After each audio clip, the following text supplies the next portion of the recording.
А вы знаете, что окружение очень влияет на вашу жизнь? Азамат тут же прикинул, а кто его окружает? Но это оказалось непросто. Сначала его отвлек курьер. Уф, как быстро доставил. Ваш авокадо-тост. Следом в дверь постучал сосед. «Молодой человек, вы меня заливаете!»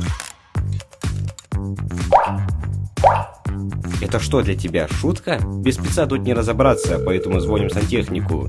Но он уже докручивал гайки в соседней квартире. Причина будет найдена, прорыв устранен, вода будет. Итак, окружение...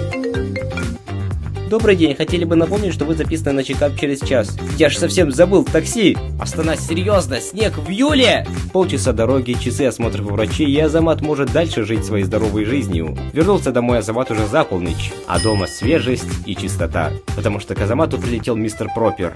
Окей, шутка-минутка. Какой мистер Пропер? Потому что Азамат делегировал все, что только можно, и каждый день к нему приходит клининг. В суете мы часто забываем, как важны люди, каждая профессия. А надо бы ценить время и труд, ведь каждый из нас делает жизнь друг друга лучше.